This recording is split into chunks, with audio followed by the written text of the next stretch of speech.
नेहा, नेहा ये क्या कर रही है? तू पागल हो गई क्या? ये मेरी ब्रा क्यों फाड़ दी?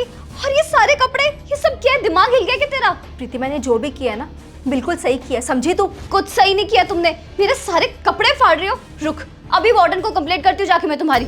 हाँ कर दे, और मैं तेरे घर पे तेरी कंप्लेंट कर दूंगी। घर पे मतलब? मुझे सब पता है कि तू आज रात को क्या करने जा रही है। हाँ, आज रात को। प्रीति सब रेडी है ना? हाँ बेबी, डोंट वरी, सब रेडी है। मैंने सारी पैकिंग कर ली है। आज रात को हम शहर से बहुत दूर भाग जाएंगे और अपनी नई जिंदगी की शुरुआत करेंगे। डेफिनेटली, लव यू यार। I love you too. इसलिए मैंने तेरी ब्रा फाड़ दी और आधे कपड़े तेरे फाड़ दिए, और तेरे बैग में जो कैश पड़ा था ना वो भी मैंने ले लिया है। तो पागल हो गई है क्या? It's my personal life Neha, तू कौन होती है इंटरफेयर करने वाली बीच में? मैं जो चाहे वो करूंगी। प्रीति यही तो हमारी लड़कियों की प्रॉब्लम है ना, हम माई लाइफ माई चॉइस बोल के ना कुछ भी स्टेप उठा लेती हैं, ये सोचे बिना कि उस स्टेप का हमें कल को रिजल्ट क्या मिलने वाला है। तुम्हें पता भी है तुम्हारी इस हरकत की वजह से हॉस्टल की लड़कियों पे क्या असर पड़ेगा।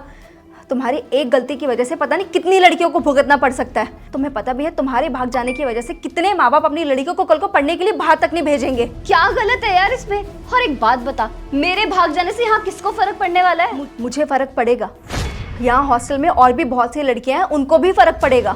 प्रीति, तुम्हारे माँ बाप ने तुम्हें यहाँ पढ़ने के लिए भेजा था ना, तेरे साथ साथ यहाँ हॉस्टल में और कितनी लड़कियां हैं। हमारे देश में, इस पूरी दुनिया में कितने हॉस्टल्स और उन हॉस्टल्स में कितनी लड़कियां पढ़ती हैं, इसी उम्मीद पे ना कि उनके माँ बाप ने उनकी लड़कियों को पढ़ लिख के कुछ बनने के लिए बाहर भेजा है, यूँ मुँह उठा के किसी लड़के के साथ भाग जाने के लिए नहीं।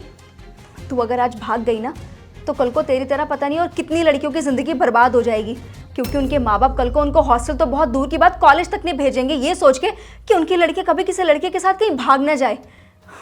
ट्राई टू अंडरस्टैंड मैं क्या बोलना चाह रही हूँ। पर नेहा, मैं प्यार करती हूँ उससे। प्रीति, मैं तुम्हें प्यार करने से नहीं रोक रही, मैं तुम्हें भागने से रोक रही हूँ। इसलिए रोक रही हूँ कि आज तो तू भाग जाएगी, तेरी खूब बदनामी होगी। कल को तेरे साथ साथ हॉस्टल की और भी लड़कियों की बदनामी होगी, समाज में और भी लड़कियों की बदनामी होगी। और माँ बाप ना कभी भी अपनी लड़कियों को घर से बाहर पढ़ने के लिए नहीं भेजेंगे, ये सोच के कि कहीं उनकी लड़कियाँ भी उनके माँ बाप की उम्मीदों पर पानी ना फेर दें। प्लीज़ ट्राई टू अंडरस्टैंड मैं क्या कहने की कोशिश कर रही हूँ। प्रीति। हाँ दीदी, बिल्कुल ठीक कह रही है प्रीति दीदी। राजू, तुम यहाँ क्या कर रहे हो?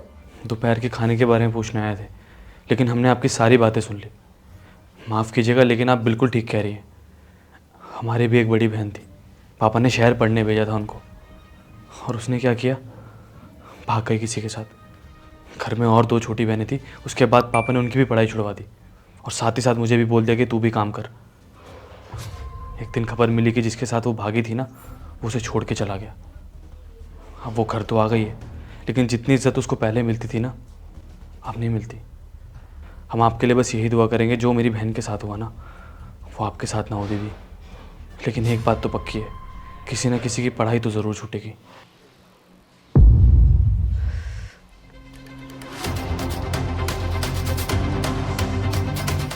हेलो करण, मैं तुम्हारे साथ नहीं भाग सकती हूँ। करण, मुझे अपनी पढ़ाई पूरी करनी है पहले, पढ़ लिख कर ज़िंदगी में कुछ करना है। जब सेटल हो जाऊंगी फिर अपने माँ बाप से बात करूंगी, तो हमारी शादी के लिए भी मान जाएंगे।